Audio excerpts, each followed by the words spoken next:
Welcome to another KE Report webinar produced in conjunction with Focus Communications. My name is Corey Fleck. I am your host for this webinar, also your host over at the KE Report website, where we cover markets and a number of small and mid-cap stocks, much like the one I'm featuring today, DevvStream, which is a carbon stream investment company.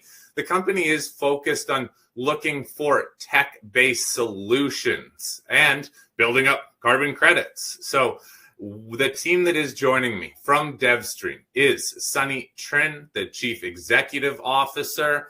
I also have Destenie Nock, which is the Chief Sustainability Officer, as well as David Oliver, the Head of Carbon.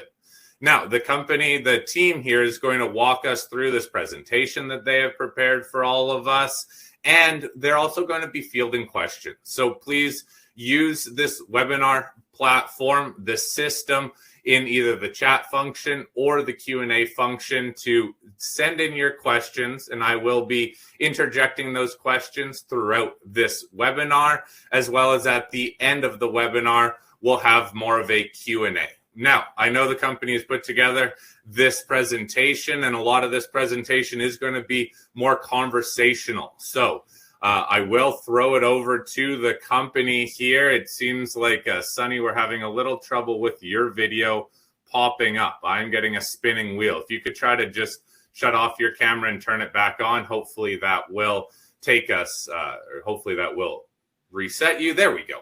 Now, Sunny, please start us off introducing the company. Great. Thank you, Corey. And it's great seeing you again as well, too. So DevvStream is a technology-based sustainability company created to advance the development and monetization of environmental assets such as carbon credits. While most carbon credit companies focus almost entirely on nature-based solutions, DevvStream specializes in taking a wide range of technologies to further the global effort to reduce emissions and then using them to generate carbon credits. This provides an additional stream of revenue for these technologies and makes them more viable. And in addition, many of these technologies are easily scalable and can be replicated over and over again, which we'll touch on in a moment. So in addition to helping them generate carbon credits, we help expand the technologies by implementing them throughout our large networks of municipalities, states, and provinces, and even at a national level. So in other words, we work with technology partners of all types that have solutions that reduces energy consumption, greenhouse gas emissions, or captures and sequesters these gases and generate carbon credits for them. We also take these technologies to many other places we already are working with in order to help them expand their business, which in turn generates more carbon credits for all of us. So it makes for a great partnership.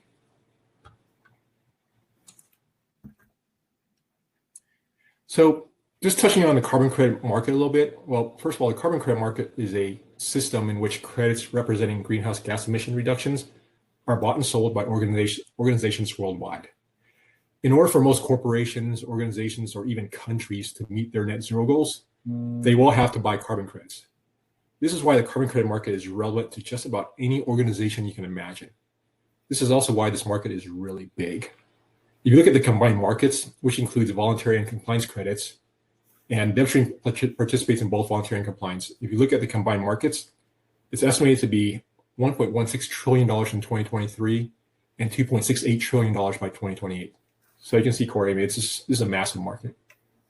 Now, Sunny, just one more quick comment on the carbon credit market is I think a lot of people are starting to learn more about it, but when it comes to pricing carbon credits and the different type of carbon credits, what's the clarity on that for this market? As the projections show, it's projected to grow, but how do you go about pricing this kind of stuff? I'll head over to our head of carbon, David, who's had a ton of experience and been working on this quite a bit. So David, if you'll take this. Yeah, absolutely. So thank you for having us. In terms of pricing, there's a number of factors that play into how you price credits. But the first and most important, I think, is the environmental integrity of the credits. So the credits has a very clear set of criteria of how you actually make sure that those credits are real and they produce environmental benefit that they are supposed to do. And so DevvStream obviously works with the program authorities that set those standards, and we comply with all these requirements. Second is also the type of credit that you produce. What kind of credit? It could be a fuel switching credit, could be a forestry credit. So there's a lot of questions about the environmental integrity of nature-based solutions due to the recent headlines in the last few years. So DevStream's focus is mostly on technology-based projects where data is available, where data is verifiable and auditable. So we focus on those markets as well. Last but not least is also the location of the projects. Usually buyers are looking for credits produced where they are located or nearby, of course, where they operate. So we try to develop credits in markets where our buyers are located, especially in North America and Europe. Okay, thank you. So up to this point, most carbon credits have come from nature-based solutions, and the majority of carbon streaming companies focus almost entirely on nature-based projects. As David mentioned, DevStream, on the other hand, focuses on technology. Recent studies done by American universities shows that nature-based solutions will only contribute up to 20% of the carbon reductions necessary in order for us to meet our emissions reduction goals. The other 80% needs to come from technology, and that's where we shine. We're not saying that nature-based projects aren't important. I mean, on the contrary, we feel that they're extremely important. And because this global climate change problem is so massive, we really need to attack it with both nature and technology. Plus, technology fits our DNA since our team is made up almost entirely of engineers, which includes myself, David there, and then Dr. Destenie Nock, along with having 4 PhDs on our team, again, which one of them is Destenie. This is also why we've been recently asked to help with several nature-based projects, which we'll discuss again in more detail shortly. And we've really taken this opportunity to bring technology into the nature-based projects. So the point I wanted to make here is that global climate change is a massive issue. And that's why carbon credit market is already $1 trillion industry and growing. This is also why we need both nature-based and technology. And because technology is much easier to scale and replicate, it's expected that 80% of the solutions necessary will come from technology. And that's where DevStream is a leader in. So, Sunny, can you give us some examples of technology-based solutions and then also nature-based solutions? Yeah, great lead in. So there you go. Yeah. David, if you'll take this. Absolutely. So there's a number of, when we use the term technology-based project, we refer those that utilize technology to produce the credits, right? We could be talking about the forestry project, but unless there's a technology and data layer that we can actually reliably rely on, we would not be playing that space. But you see here a few examples. I'm going to just go from left to right just to give you some highlights. Electrification of vehicles with EV charging stations. This is an up-and-coming method of producing credits. It's being now validated by the program authorities, and so there's a very good environmental benefit that it generates when somebody switches to an electric vehicle. So we can generate credits from that. High efficiency wastewater treatment plants. Obviously, they are one of the largest consumptions items of energy in any municipality or any city. So reducing the energy consumption of those facilities is critical to reduce pollution. So we can also, we have a partnership with a company called Prosper to produce credits from these facilities, from energy efficiency in those facilities.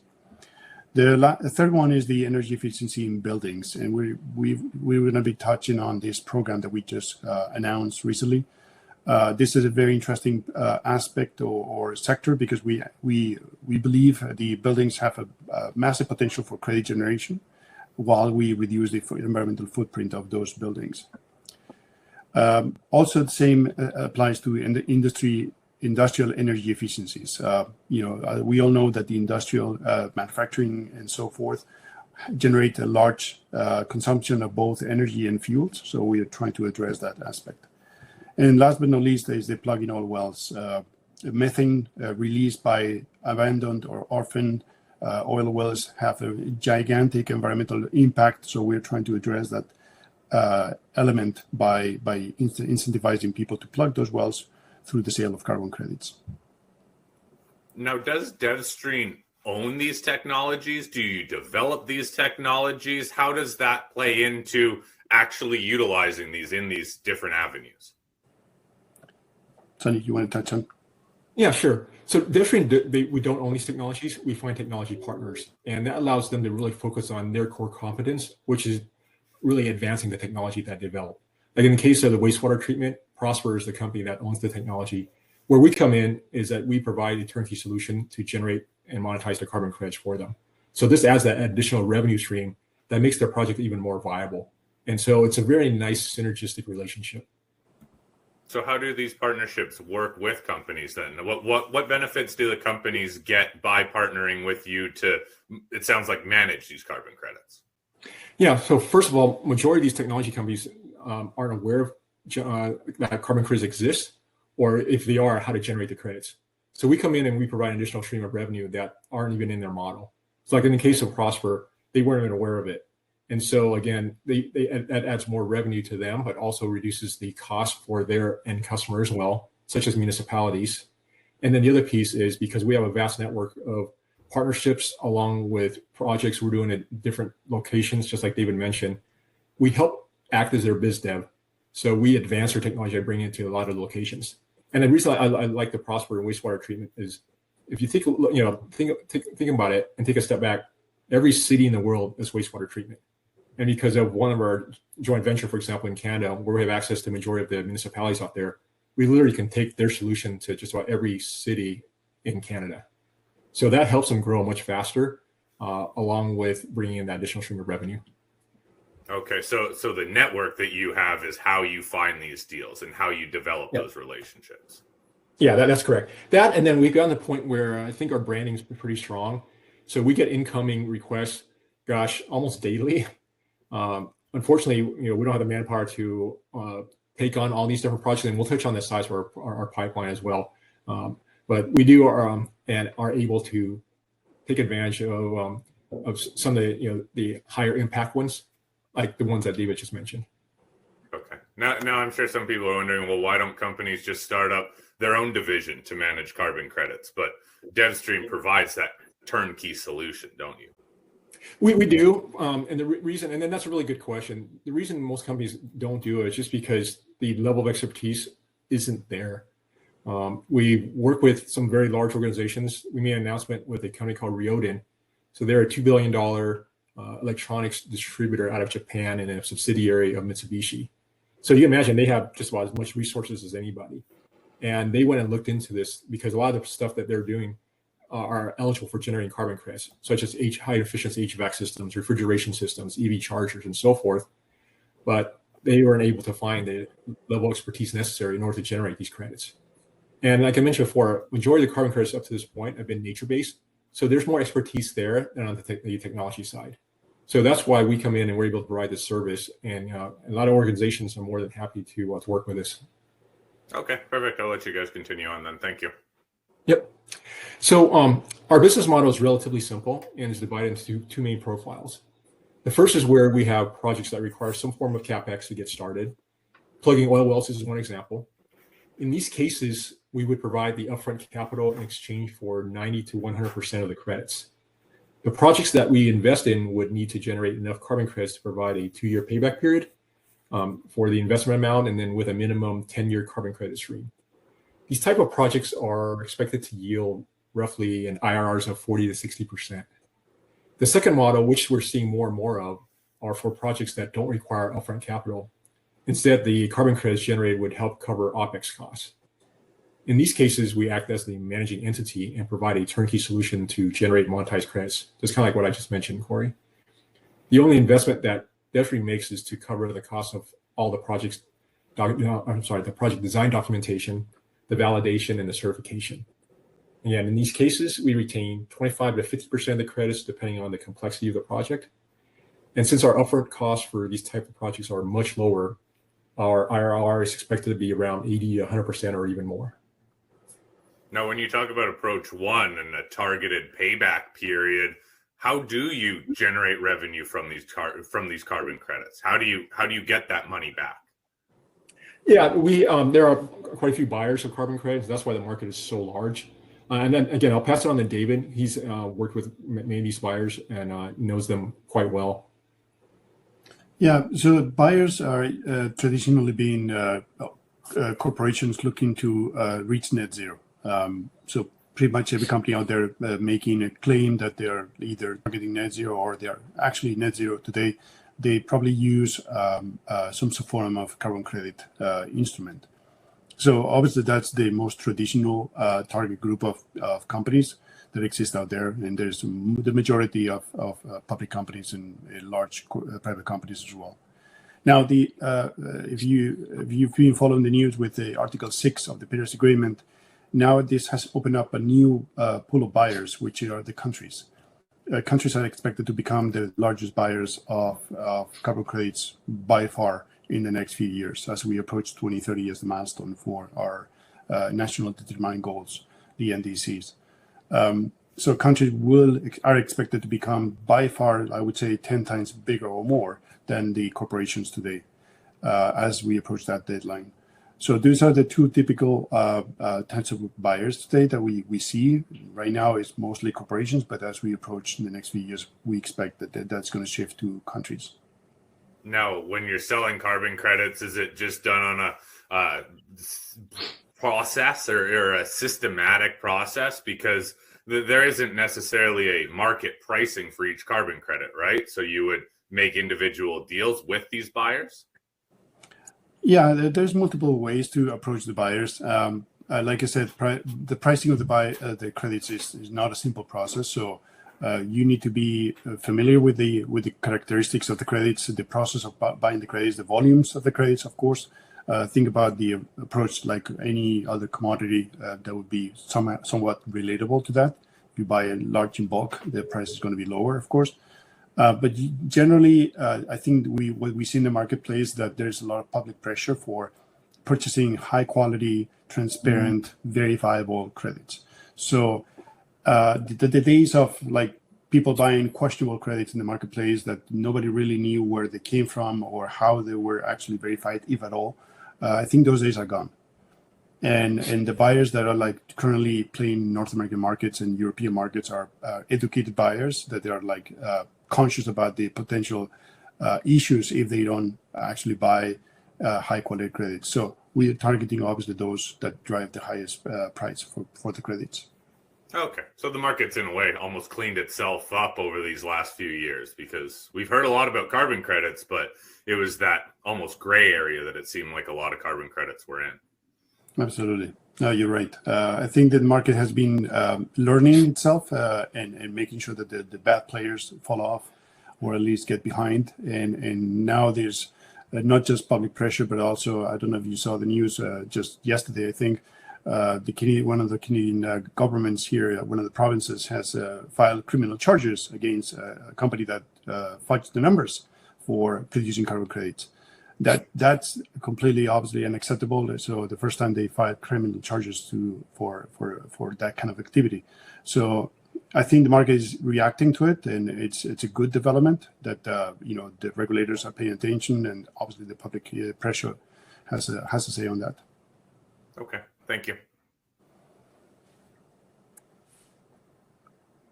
So one of the great things about technology is that there's such a wide range of solutions that can potentially generate carbon credits in large quantities.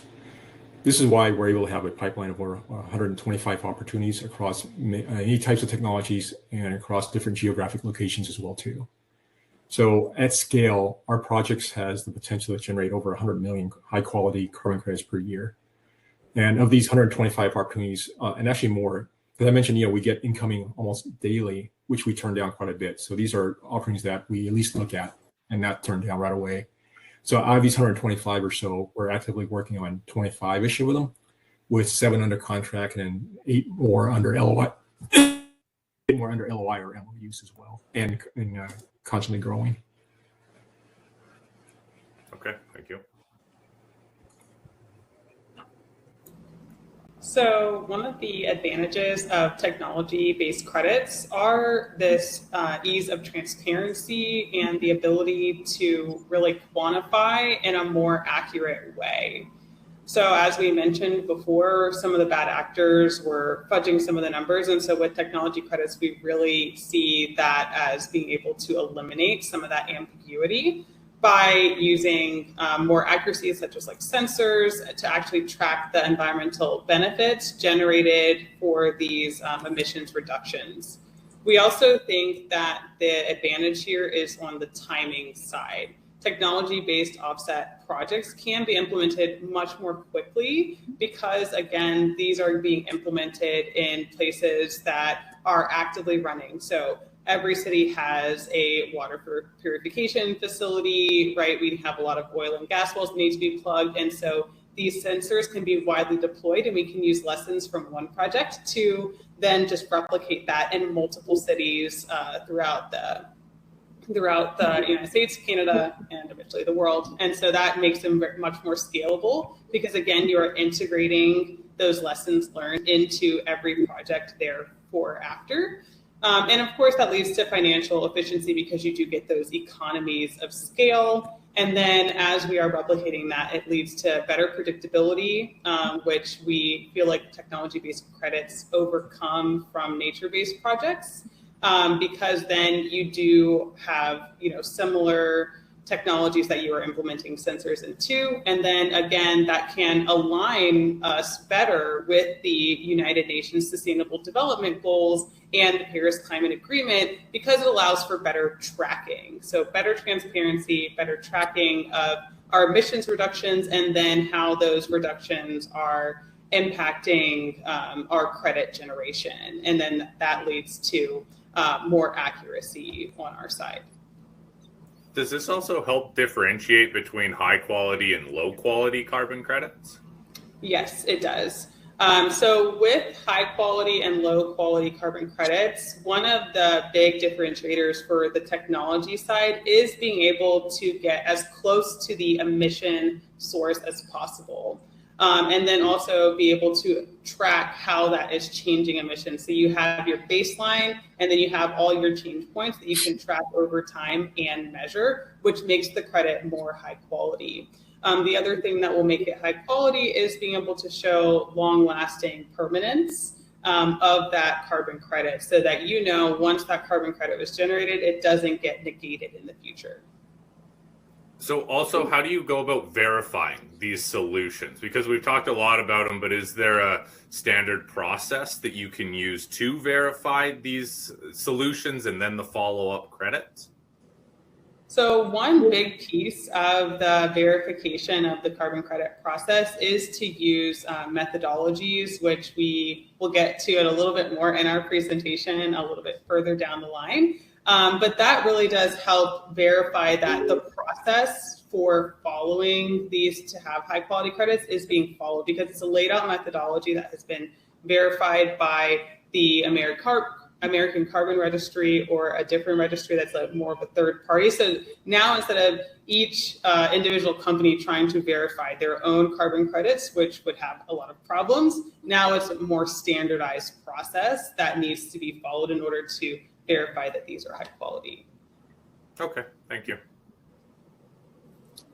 All right. So one of our most recent news update is that we recently signed an LOI or letter of intent with a SPAC or special purpose acquisition company. Sorry, all these acronyms. That the SPAC is already listed on NASDAQ. So we're in the process of going through the definitive agreement or BCA, business combination agreement.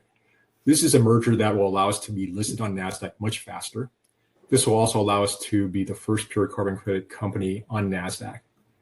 This is a very important milestone for DevVStream and will give us access to a much larger pool of capital in the US, including institutional investors with minimum requirements to invest in a certain amount of ESG companies like us. This will in turn allow us to expand our business faster and really truly take advantage of the robust pipeline we already have. I saw a question, Corey, on the chat forum asking if there's other carbon companies that are public. So there are 3 that we're aware of in the Canadian markets, but none that we're aware of on NASDAQ. And the 3 other ones on the Canadian market, similar to us, they're in Canadian markets, but their focus is mostly on nature-based as well. So we're really the only technology-based carbon company that's public. And if this goes through the BCA, then we'll be the first on NASDAQ as well. Okay. Yeah, this is a good time to talk about competition because there's been a number of questions that have come in asking what is the competition environment like? How many companies have either shifted focus or are strictly focused on technology-based solutions? Doesn't sound like many are public, but what other information can you give us on the competitive environment for technology-based solutions? Yeah, I'll pass it on to David as well. He's worked with a lot and knows a lot of the folks on there. And David, you can kind of talk about one of the companies that you went and talked to directly before joining DevvStream and how they didn't want to touch technology. I think that was always a really good story. Yeah, I mean, there's a number of organizations out there and very, very reputable. I mean, the focus is primarily, like Sunny was saying, on nature-based solution, meaning forestry, mangroves, cook stoves. These are the projects you're going to hear quite often. And usually those projects are located in developing nations, like in Africa, in Indonesia, and so forth. We see the world quite different. I mean, we focus on technology for a very good reason. And there's not many people out there, or I would say there's no other equivalent to DevvStream in the marketplace right now, either public or private, that focuses primarily, I would say, most of the business in technology-based projects. And I think there's a very fundamental importance here. If we want to decarbonize the world, we need to focus on actually the technology, because emissions are coming from buildings, coming from transportation, and coming from industries. This is the biggest sources of emissions in the planet.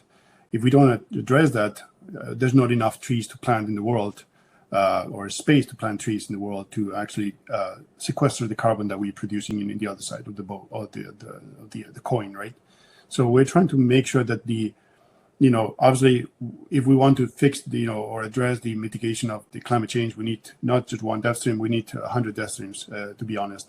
But I think this is a good step. Listing in NASDAQ gives us the not just the capital and the visibility, but also the transparency, which is a very important aspect.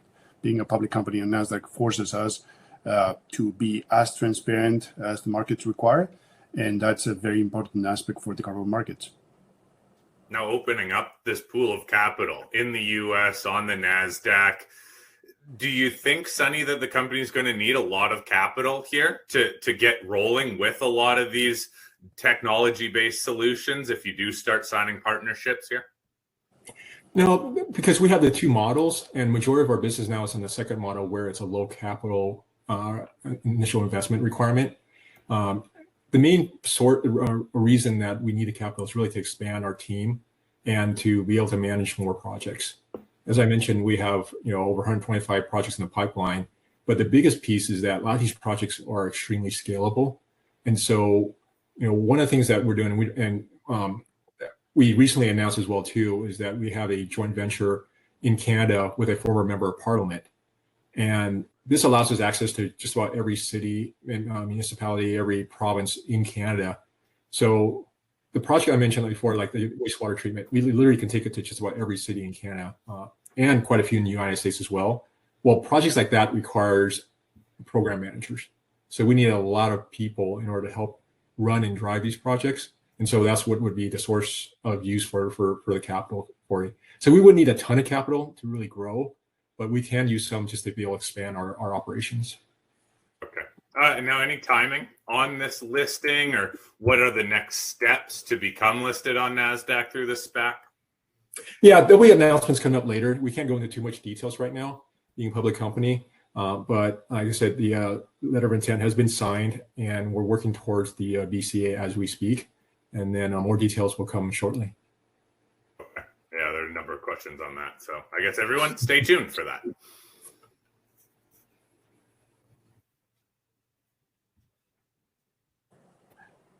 Yeah, I just wanted to touch base on, excuse me, one of the most the recent program that we announced. We call it the Buildings and Facilities Carbon Offset Program, or BFCOP. And the reason why I wanted to touch base first, why we doing a program, not a project. This is a very important aspect of the scalability that Destenie was just talking about before. A lot of companies out there would develop a project in one location, and you probably, if you follow the space, you're gonna hear project here, project there, right? we don't see the world as a project. We see as a program. And the reason why we see this as a program is because we want to target a large geographical footprint with a lot of activities within that footprint. And the buildings program is the example of that. So this program will be available across US and Canada for any city with more than 50,000 people. So any building owner, whether it's residential, commercial, or institutional, will be able to join this program and implement activities to reduce emissions, so reduce energy consumption or fuel consumption on their buildings and facilities. Those activities can be incorporated into the program. We can generate credits. So a building developer in Atlanta or a building developer in Ottawa, in Canada, will be able to join. And the time that it takes for them to join is in the weeks, not in the months, and then implement those actions in those buildings, report the data, and DevVstream manages the credit generation. One aspect, and you see the charging stations here on the right-hand side as a picture, that we incorporate also EV charging stations as one of the activities that is allowed to be producing credits under this program, which is a very, very important aspect for the North American market. So do you have any buildings, any companies that build buildings that are signed up for this program? Sonny, you want to touch on some of the conversations? Yeah, we haven't officially launched the program, or I should say the program isn't complete yet. We're still going through the final certification stage with the registries, but we already have soft commitments from one of the largest luxury hotel chains saying that they want to be the first pilot. And then I mentioned before, we're working with quite a few municipalities. So for these municipalities, there's just tons of municipal buildings and offices and so forth that would roll into this program as well. So you can see like the vast number of solutions we have. And we just touched on a couple of examples. We go into the city, we have buildings for the municipal buildings. We have wastewater treatment for the wastewater treatment system. And then the list goes on and on as well. And one more thing I'll add too is there are quite a bit of interest as well on the EV charger side, because the credits generated in Canada from EV chargers are compliance eligible, which means the value could be up to 10 or 15x the value of the voluntary credits. So they're much more profitable as well too. Now, do you build these actual charging stations? Because boy, oh boy, they're popping up all over Vancouver. Is that something you would build, or is it just something you come in after it's built to manage the credits?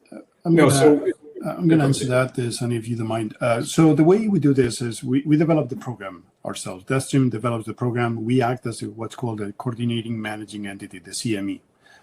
We are responsible for collecting, the data from program participants. In this case, would be a charging station, or it could be charging station owner or building developer.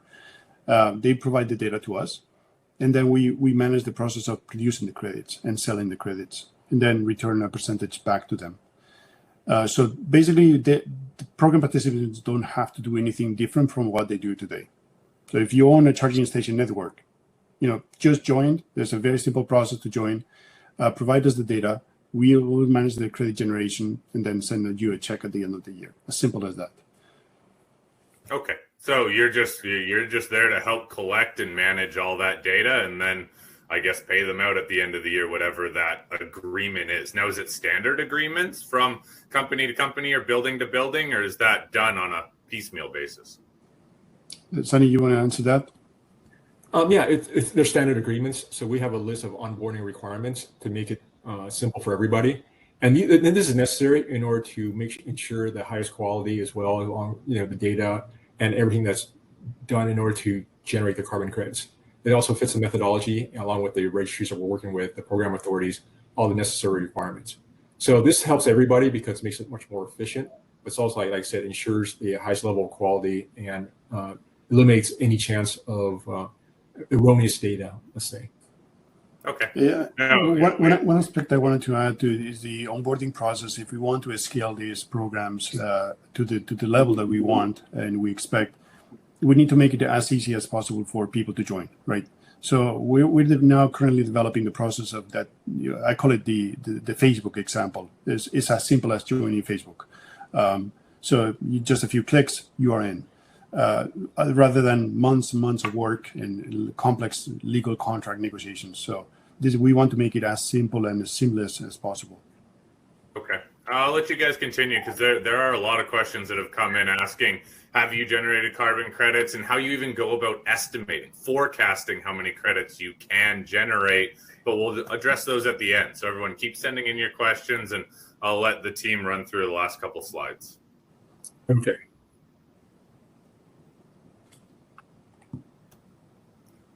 So one of the other highlights of our company is that we have launched an American Carbon Registry-aligned program for plugging orphaned oil and gas wells. And so this is going to be really vital to adhering to those high quality credits that we have been touching on, and aligning with David's points that we are doing programs, not just projects, because again, to make sure that people can onboard very quickly and align with producing high quality carbon offsets, it is important that we have a methodology that is verified by this outside party to allow us to really measure, track, and make sure that the partners that we're working with are adhering to the methodologies. We see this as a very large opportunity for generating carbon credits. So just in Pennsylvania alone, there are over 750,000 wells in Pennsylvania that emit methane. And so this provides just like a little snippet of the opportunity that we see and why we pursued this methodology specifically with the American Carbon Registry.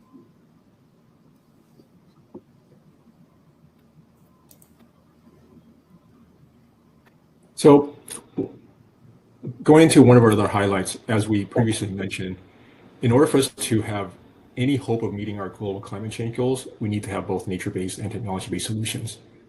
In most cases, these two types of solutions have been isolated from each other. However, there's been some uncertainty around how carbon credits have been quantified for nature-based projects, such as forestry and mangrove conservation. And there were some comments in the chat room about that as well. So up to this point, models have been used to estimate the impact, and hence the number of credits that are generated for these projects. This makes them more subjective and easier to overestimate, which has been one of the main criticisms around the projects. As a result, we've been approached by several nature-based project developers to help address these issues by bringing in technology. And one of these that we announced is we signed an MOU. Oh wait, we jumped it, sorry. Let me go up to, so as a result, we've been approached by several nature-based project developers to help address these issues by bringing in technology. The MOU is around managing up to 8.3 million hectares of Amazon rainforest. So David, can you touch on this update real quick, and then also touch on, kind of share with the audience how big 8.3 million hectares is? Yeah, first of all, let me put that in perspective. The largest forestry project that we know of that's being developed, at least in the Americas, is 4.7 million hectares here in British Columbia, northern British Columbia. That's a gigantic project. So this is about twice that, just this one piece in Bolivia. So that's a very important. So the activities here is about protecting the rainforest. It's not about planting, which has a much bigger cost, of course, but to protect the forest. And the way we try to address the issues of overcounting or estimating the carbon sequester by the rainforest is by we are very careful about and mindful of the concerns of the market about the questionable forestry credits. So we're now trying to address that by developing an alternative to REDD+, which is a very important, significant step in the marketplace to address the concerns on the forestry sector. Now, can you estimate approximately how many carbon credits this deal with Bluegrass could generate for the company, say per year or whatever metric you can use? Yeah, it's not public information yet, Corey, but you can imagine this is quite significant. I mean, what we'll say is it's extremely large, but yeah, we can't quite go into details yet. The attorneys suggest that we don't. Maybe I can give some market averages so people can get an idea. Sure, yeah, just anything. Generally, what you look at when you're talking about this type of forest, usually the number that people in the industry would use is 160, 170 per hectare per year. So if you do the math, that we're talking about in very, very large numbers. However, this will change in this particular project because we're approaching this from a very different angle, but we can't share details at this point, but very exciting updates to come soon. What's the general time frame on this? When could you start generating carbon credits from this MOU? David, want to provide some estimates? Yeah, we are currently developing the project. So we are now, I would say, less than 12 months away from actually being able to generate the first ones. So I would say in 2024 for sure. Okay, thank you.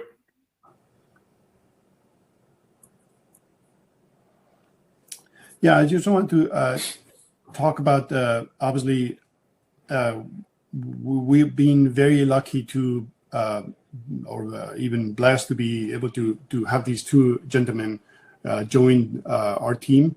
We're expanding the bench here. So we call them the two Michaels here. One has joined the board, Michael Max Buller, and the other has joined the team at with Sunny, Destenie, myself, and the others. Michael Rensing. Just wanted to give you some of their background and the reason why I would say it's significant for DevVstream to have these two people joining our team.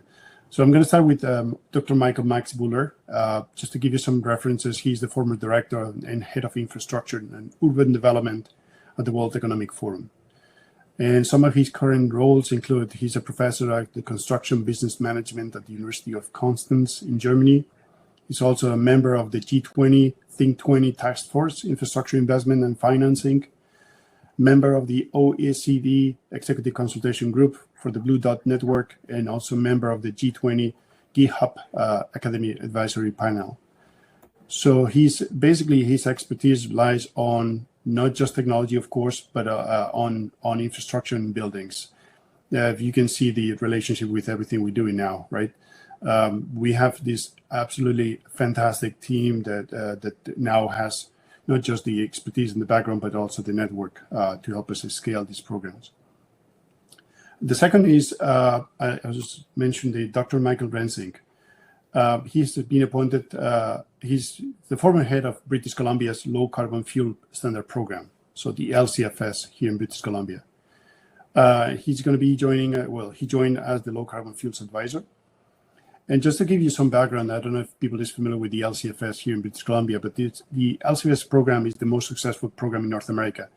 Just to give you a couple of data points, the credits generated by this program are worth over $400 Canadian consistently in the last 12 months. So it's one of the highest paid credits in the world right now. And on not just that, on the financial, but also on the environmental impact, the program has been responsible for reducing about 30% of the province's emissions themselves.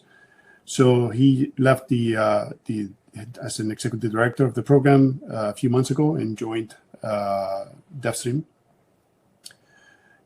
Just a couple of more important aspects of his background. He's been responsible for developing what's called the Part 3 agreements, which are the agreements between companies and the government to develop carbon credits under the LCFS program. But he also has been part of the CFR program at the federal level. The CFR is the new type of fuel credits that are being produced starting in July of this year. So right now, this month, at the federal level, and the expectation of pricing on those credits is between $300 and $350 per credit.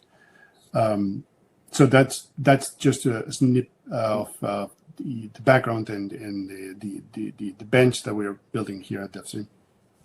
No, David, Desiree. Oh, yeah, go for it. Sure, Sonny. Yeah, one other quick comment. Remember I mentioned earlier that we play in the compliance market as well. So the EV chargers, credits from those are eligible for LCFS.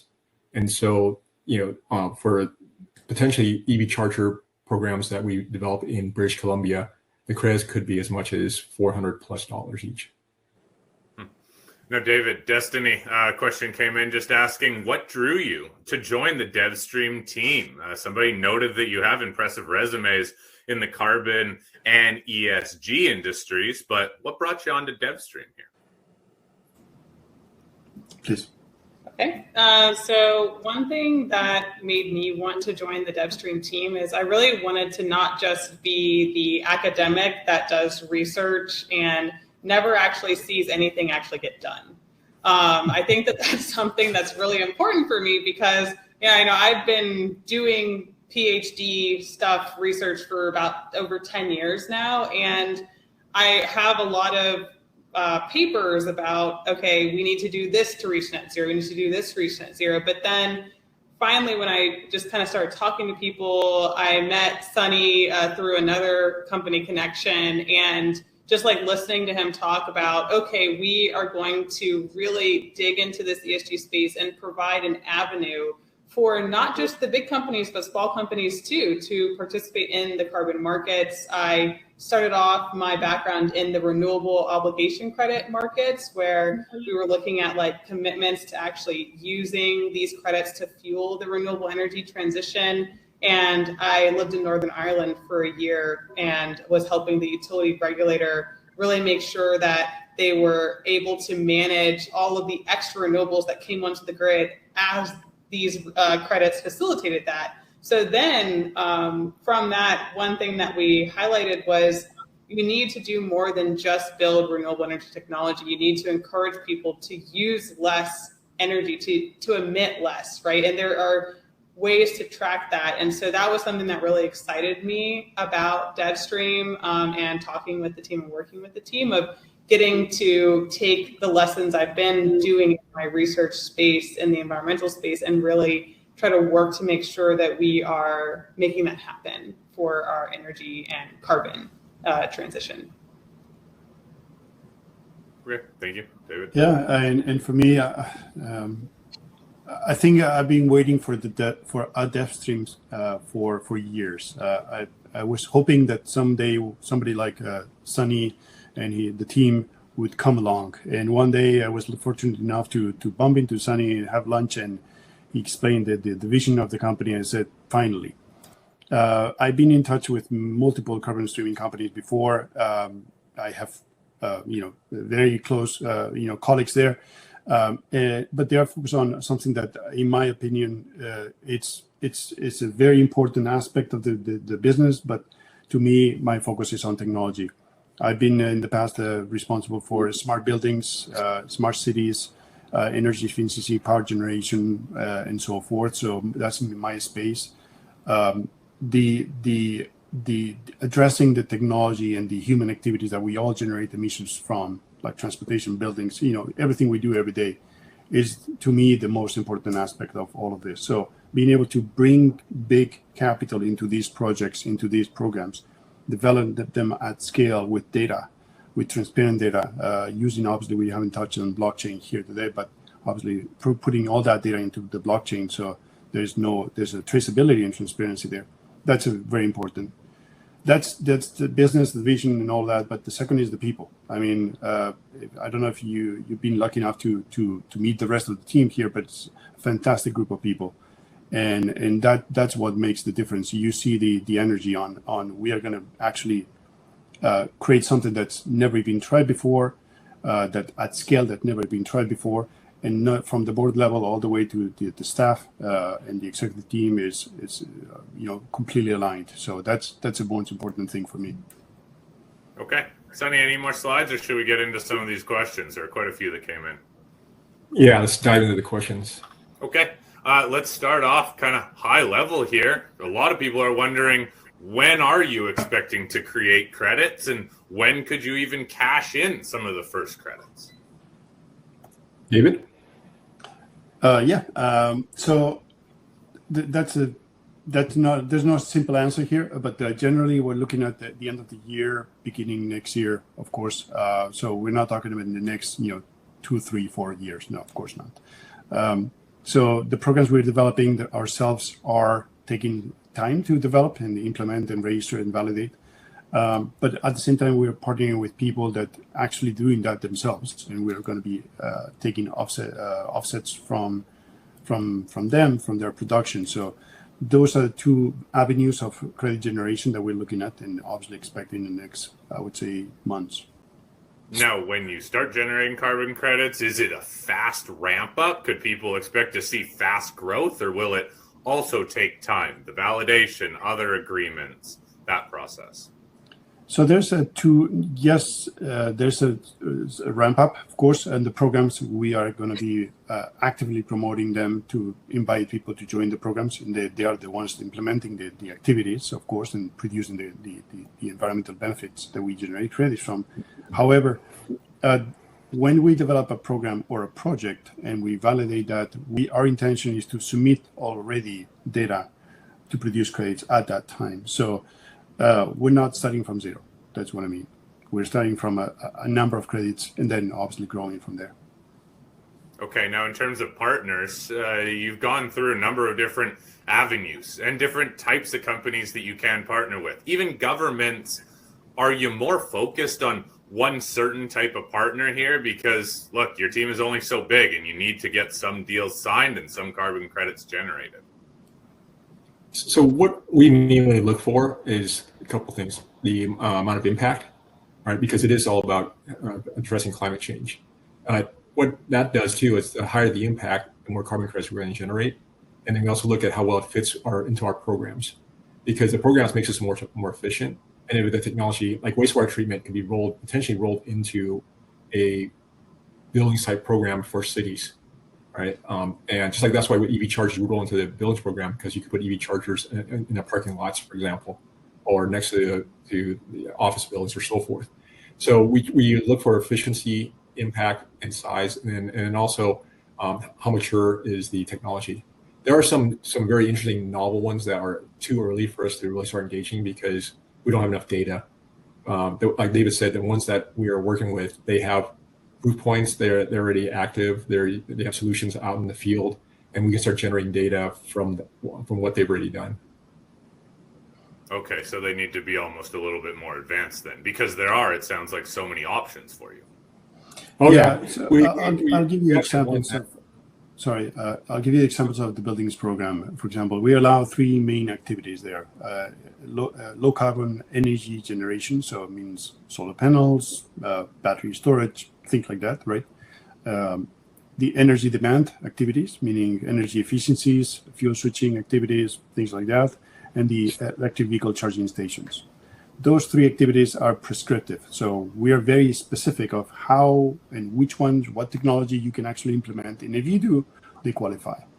And so we're trying to then automate everything from the onboarding process to the data collection process. We can't scale this with a team of 10, 20, 50 people. We need the automation. So that automation is a very important piece of this whole process. And so all the way from the data collection to all the way to the credit generation. So we're working on each one of the pieces to automate the whole process. Okay. Does that raise one certain industry above the other, or one certain, I guess, plan, one strategy above the other here? It just sounds like such a wide net that you could go after. No, the tools that we need to automate the process are the same for any type of credits that we're working on. Obviously, nature-based are very different, so we're trying to find partners on that space that would allow us to do that. But generally, in the technology-based projects and credits, are the automation and data collection is a kilowatt hours is the same on a building than on a vehicle. So it's the same unit, same information we're treating. If I can add to that, Corey. So up to this point, generating carbon credits has been that can take 12 to 24 months, and we've all been there. So we're working with some fairly new registries that they're established, they're accepted, but they're also very open to technology as well too. And so we're in the middle of working with them, and we can't go into too much details, but we're in the process of helping shape this industry to, like David said, make it much more efficient for everybody, including us. And technology lends really well into that, because data from technology, like Destenie mentioned earlier, is very precise. And it can be automated where everything can be cloud-based as well too. And so this allows us and the industry to move in a very positive way. Yeah, the technology aspect does make it sound easier in a sense to generate and then also to track, but I guess it's still in a way newer than the nature-based solutions. And a lot of people have been asking, just in terms of the building program that you have, how much to the bottom line or ROI could this carbon credit revenue help out the buildings, the residents of those buildings in certain size buildings? But I guess we don't have that data yet, do we? Obviously, we don't have the buildings and the examples with the credits on an average to give you the last 12 months, for example. Of course, we hope to be able to share that data once we have it, of course. However, if you look at this, the averages of energy consumption and emissions produced by buildings in North America, it's about 60 pounds per square feet. So when you implement energy efficiency in buildings, you go from 20 to 40% savings on that. You reduce that consumption and those emissions by 20 to 40%. If you take 20% of the 60 pounds, that's the average number you can get. Every 1,000 kilograms is one credit. So you can easily do the math for a 1.5 million square feet shopping mall. So that is very traceable, very easy to quantify, very easy to verify and demonstrate that the actual savings were produced. So we can track the data from kilowatt hours from the meter, right? So for hotel chains, for shopping malls, for the building developers, residential or commercial, it's a very good approach because they need to go above and beyond regulations, of course. But if they do, this is a tool for them to finance those changes, those LEDs, HVAC units, and so forth. Okay. Yeah, I think people see the benefit that even builders could have or managers of these buildings. Absolutely. But I guess everyone's still just wondering what those numbers are, but we just don't have them yet. There is a deal that we can talk about, that deal with Mitsubishi. Now, this is a large company. You have said that they were having issues handling this space, dealing with their carbon credits. Is this going to be a focus for the company, dealing with these larger companies, since they do have a lot of infrastructure already in place and they are, I guess, having trouble handling this space? Yeah, so just to clarify, this is with Ryoden. They're a subsidiary of Mitsubishi, so it's not Mitsubishi. So I want to make sure that's clear. And it wasn't so much that they were having issues handling carbon credits, they weren't aware of carbon credits. So they didn't have the expertise and know-how.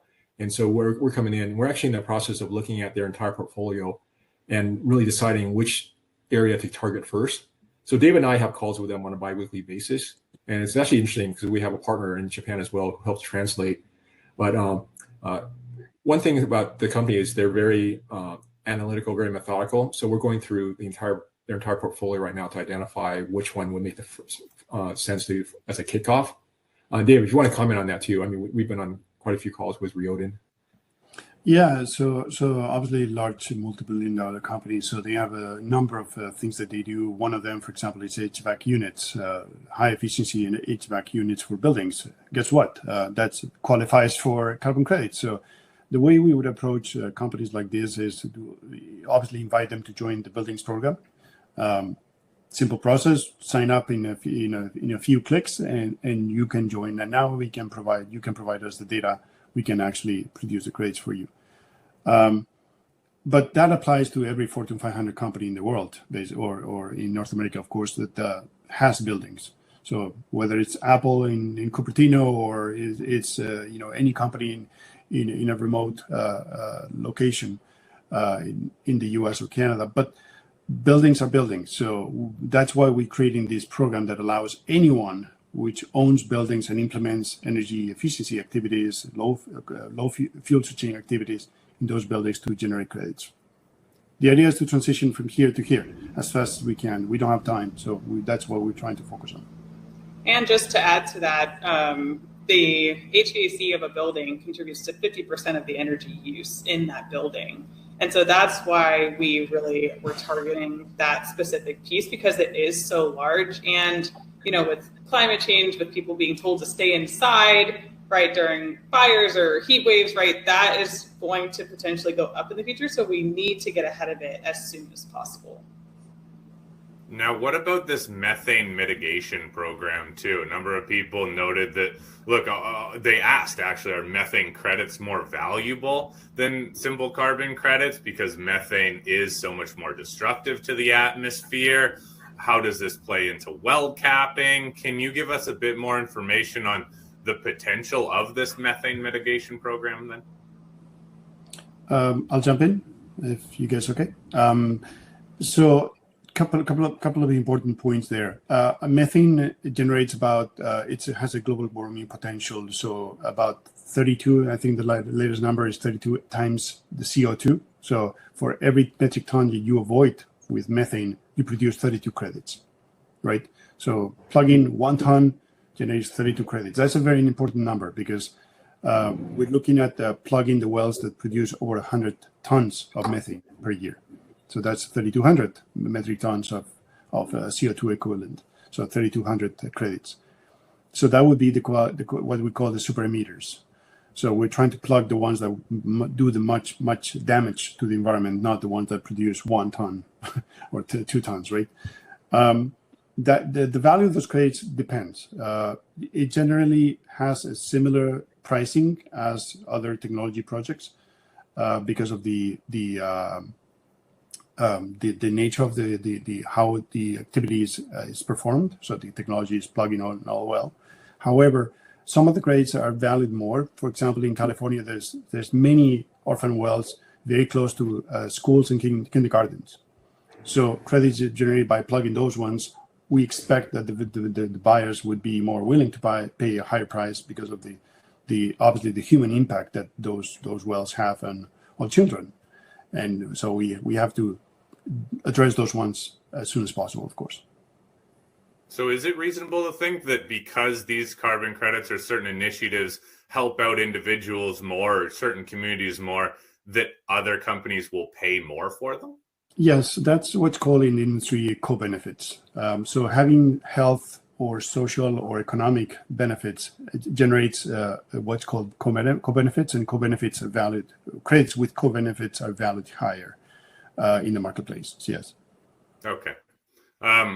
Guys, look, there's still a number of other questions here, but they get really into the nuances here, as if you're going into shopping malls for the EV program. It sounds like you're still keeping a pretty open mind in terms of all the options here. So, Sonny, to wrap us up, take us through what makes DevvStream stand out then. Why should investors be focused on DevvStream right now?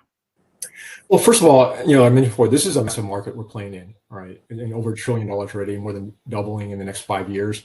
And majority of the players in the space is focused on nature-based, where on the DevvStream side, we're almost exclusively the only ones on the carbon streams that focus on technology. And if you look at the data as well, 80% of emission reductions necessary will come from technology. So we're the leader in the majority of the space that's already massive and continually growing. And then on top of that, because of our approach, our program approach, and also our pipeline, we have access to quite a few projects and the ability to generate a ton of carbon credits in the very near future. And then lastly, look at our team members as well too. I mean, I'm blessed to have people like David Oliver and Dr. Destenie Nock here with us, along with some of the other folks we mentioned. They're the ones that really drive these ideas, the programs, and the projects, and then help everything move forward. Okay. Well, Sonny, thank you. I know a lot of people are going to be watching here for the start of generating some of these credits because of how many questions came in. There are a lot of very interesting questions here and such a wide range of different avenues that the company can go through to create these carbon credits. It's a new and interesting world, but it's getting more and more refined and more people are understanding it, or at least trying to understand it. So please, everyone, if you have more questions, please email me directly. My email is fleck@kereport.com. I'll be having Sonny back on my show to address more of your questions and cover any future news that the company might have developing on these partnerships. So, Sonny, Destenie, and David, thank you all for joining us today. And everybody, thanks for tuning into this webinar. Thank you, Corey. Thank you, everybody. Thank you. Thank you.